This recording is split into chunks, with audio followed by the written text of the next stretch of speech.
رمضان المبارک کی آمد ہے، تیاری بھی کریں اور اللہ سے دعا بھی کریں کہ اللہم بلغنا رمضان کما بلغتنا شعبان، کہ اللہ ہمیں رمضان نصیب فرما دے، شعبان نصیب فرما دے۔ اللہم ارزقنا صیام رمضان و قیام رمضان ایمانا و احتسابا، کہ یا اللہ ہمیں رمضان کے روزے، رمضان کی رات کی عبادات، تراویح، تہجد نصیب فرمانا اور خالص اپنی رضا کے لیے نصیب فرمانا۔ اور اسی طرح حضور پاک ہمیشہ ایک تو 3 روزے ہیں نا جو سنت ہیں، 13، 14، 15، اسی طرح ہر سوموار اور ہر جمعہ، اسی طرح محرم کے 9 اور 10، اسی طریقے سے یوم عرفہ کا روزہ۔ لیکن اس کے علاوہ حضور شعبان میں سب سے زیادہ روزے رکھتے تھے، سب سے زیادہ روزے آپ شعبان میں رکھتے تھے۔ حتیٰ کہ بی بی عائشہ صدیقہ فرماتی ہیں کہ ہمارے جو رمضان میں روزے کبھی قضا ہو جاتے تھے حیض کی وجہ سے، تو ہمیں ان کی قضا کا موقع نہیں ملتا تھا، ہم روزے نہیں رکھتے تھے اس ڈر سے کہ شاید حضور بلا لیں۔ تو اب اگر خامد بلا لے تو نفلی روزہ رکھنے کی اجازت ہی نہیں ہے،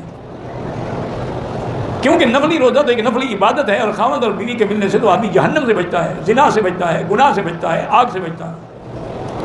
اس لیے بیوی فرماتی ہیں کہ ہم سب جو ہے نا اسی مہینے میں قضا کر لیتے تھے، ہمیں پتہ تھا کہ حضور روزے کے ساتھ، تو سب سے زیادہ روزے حضور شعبان میں رکھتے تھے۔ اور علماء نے تو یہ بھی لکھا ہے کہ 15 شعبان کی رات جو ہے وہ بھی بڑی مبارک رات ہے، اس کے اندر بھی کوئی خاص حکم نہیں ہے ہمیں قرآن و حدیث میں، لیکن جتنا ہو سکے طواف کریں، نمازیں پڑھیں، ذکر اللہ کریں، تسبیحات پڑھیں، تحمید، تسبیح، تقدیس، تحلیل،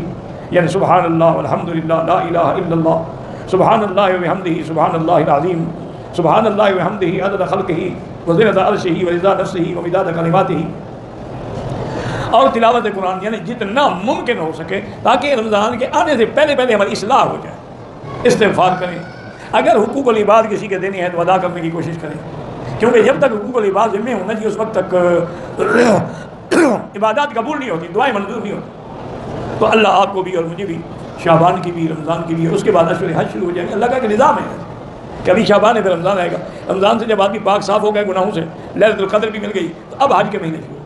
ایک حدیث مبارک میں آتا ہے، ایک صحابی نے پوچھا کہ یا رسول اللہ آپ شعبان میں بہت زیادہ روزے رکھتے ہیں؟ ہم فرمایا کہ ہاں وہ عبادت جو غفلت کے اوقات میں کی جائے اللہ کو بہت زیادہ پسند۔ کیا معنی کہ لوگ غافل ہیں، ان کو شعبان کی عزت و عظمت کا کوئی پتہ ہی نہیں ہے، تو جب لوگ اس سے غافل ہوں اس وقت جو عبادت کی جائے اللہ کو بہت پسند۔ اسی لیے جیسے رات کی تہجد ہے جوف اللیل، اور خاص طور پہ آخری حصے میں، کیونکہ یہ لوگوں کے آرام کا وقت ہے، سونے کا وقت ہے، اس وقت اگر آدمی اپنا آرام چھوڑ کے ہاتھ باندھ کے اپنے پروردگار کے آگے کھڑا ہے تو یہ وقت جو ہے یہ بھی بڑی مستجاب اور بڑی مقبولیت کا ہے، اور اس کے اندر دعائیں منظور ہوتی ہیں، مقبول ہوتی ہیں اور درجات بلند ہوتے ہیں۔ اچھا، اسی طرح میں ایک حدیث مبارک کا صحیح وظیفہ آپ کو بتا دوں،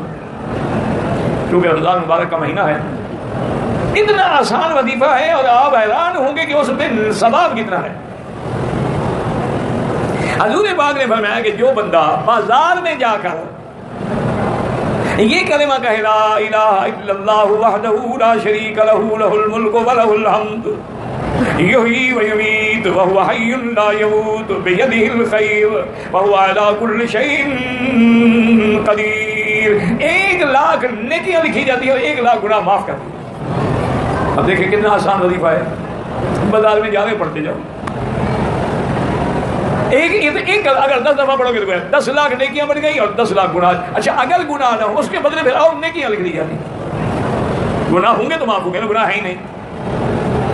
تو اللہ تعالیٰ اب یہ اتنا آسان، اچھا لوگ غافل ہیں، حالانکہ صحابہ،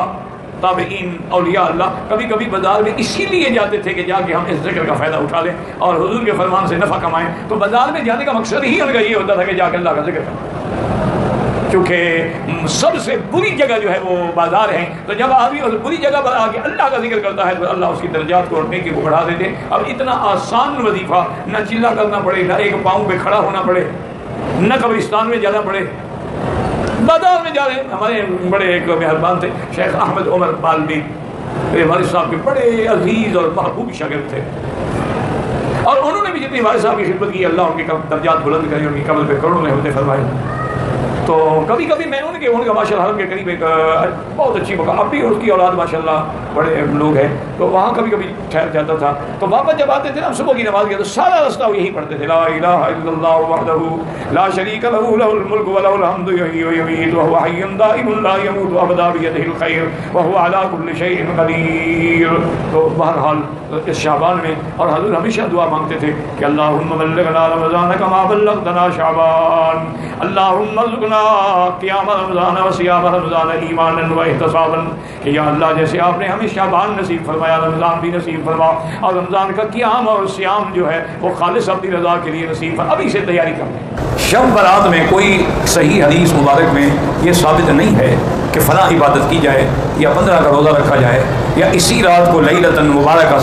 جو قرآن میں ہے وہ سمجھا جائے کہ اس میں رزق تقسیم ہوتا ہے اور لکھا جاتا ہے، یہ تو لیلۃ القدر کے خصائص ہیں۔ لیکن بہت سارے علماء، محدثین، مجتہدین، اولیاء اللہ بہرحال اس رات میں خصوصی طور پہ عبادت کرتے ہیں۔ آپ بھی کریں،